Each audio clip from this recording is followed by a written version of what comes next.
Hello दोस्तों, स्वागत है आप सभी का एक और नोटिफिकेशन। आप सभी के लिए ईएसआईसी एसएसओ का नोटिफिकेशन आउट हो चुका है 2022 के लिए।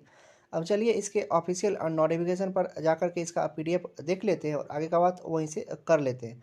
लेकिन अगर अभी तक आप चैनल को सब्सक्राइब नहीं किए हुए हैं तो सब्सक्राइब कर लीजिएगा और बोल का जो बेल आइकन होता है उसको दबा करके ऑल के नोटिफिकेशन को सेलेक्ट कर लीजिएगा। इससे होगा क्या कि जैसे ही नोटिफिकेशन या किसी का कुछ भी अपडेट आता है उसका जो हम वीडियो अपलोड करते हैं तो अगर आप सब्सक्राइब किए हुए रहते हैं तो आपको नोटिफिकेशन अब मिल जाता है।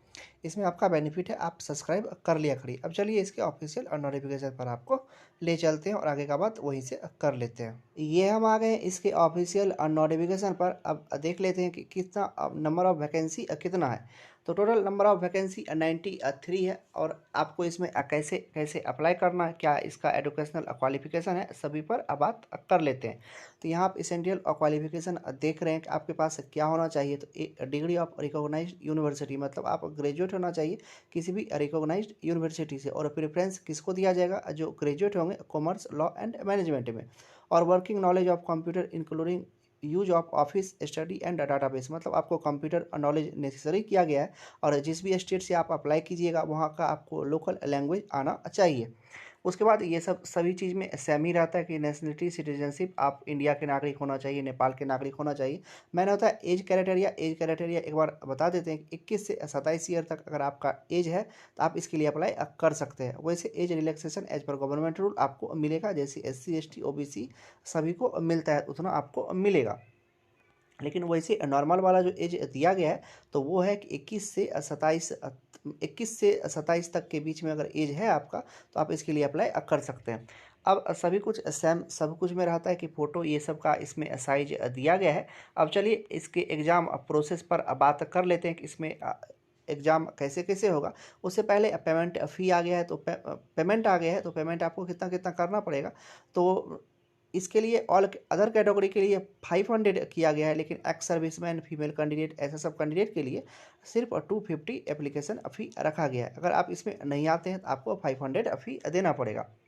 पेमेंट मोड जो होगा वो ऑनलाइन रहेगा। अब ये सब चीज़ सभी कुछ में सेम ही रहता है। अब चलिए अब फाइनल में इसके एक बार एग्ज़ाम का प्रोसेस पर अब बात कर लेते हैं। तो एग्ज़ाम जो होगा इसमें 3 फेज में होगा। सबसे पहले आपका प्री एग्ज़ाम होगा, उसके बाद मेंस एग्ज़ाम होगा और उसके बाद आपका एक कंप्यूटर का टेस्ट होगा और डिस्क्रिप्टिव का पेपर होगा। तो सबसे पहले प्री एग्जाम का बात कर लेते हैं। तो प्री एग्जाम में 3 सेक्शन से क्वेश्चन मिलेगा, जैसा नॉर्मल बैंकिंग पैटर्न में आपका क्वेश्चन रहता है।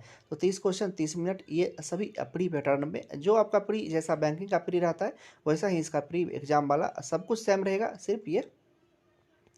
उसके बाद आते हैं मेंस एग्जाम पे। मेंस एग्जाम में क्या रहेगा कि वही 40 क्वेश्चन, रीजनिंग में आपको 40 क्वेश्चन, जनरल स्टडी में 40 क्वेश्चन, इंग्लिश लैंग्वेज का 30 क्वेश्चन और क्वांटिटी एप्टीट्यूड का 40 क्वेश्चन देखने के लिए अब मिलेगा।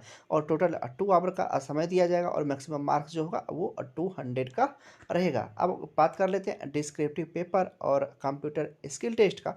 तो सबसे पहले कंप्यूटर स्किल टेस्ट में आपको preparation of 2 PowerPoint slide दिया जाएगा जो 10 मार्क्स का होगा। उसके बाद typing matter on MS Word with formatting, वो आपका 20 मार्क्स रहेगा। Preparation of time table in MS Excel with use formula, उसके लिए आपको 20 मार्क्स का। और टोटल इसके लिए 30 मिनट, टोटल जो इसका मार्क्स रहेगा वो 50 रहेगा और 30 मिनट का ड्यूरेशन रहेगा एग्जाम को कंप्लीट करने के लिए। फिर आपका दूसरा जो सेक्शन रहेगा वो डिस्क्रिप्टिव पेपर का रहेगा। उसमें आपको नंबर ऑफ क्वेश्चन 2 मिलेगा, मैक्सिमम मार्क्स 50 होगा, ड्यूरेशन 30 मिनट रहेगा और वर्जन जो होगा उसका इंग्लिश होगा। मतलब इंग्लिश में आपको एक लेटर और एक ऐसे टाइप करना होगा कंप्यूटर पर। तो यही रहने वाला है इसका प्रोसेस। लेकिन याद रखिएगा कि 12 अप्रैल से पहले इसके लिए अप्लाई आप कर दीजिएगा। टोटल 93 पोस्ट के लिए वैकेंसी आया हुआ है। कोई भी ग्रेजुएट कैंडिडेट इसके लिए अप्लाई कर सकते हैं। चलिए सभी कुछ के बारे में जल्दी जल्दी में हम बता दिए।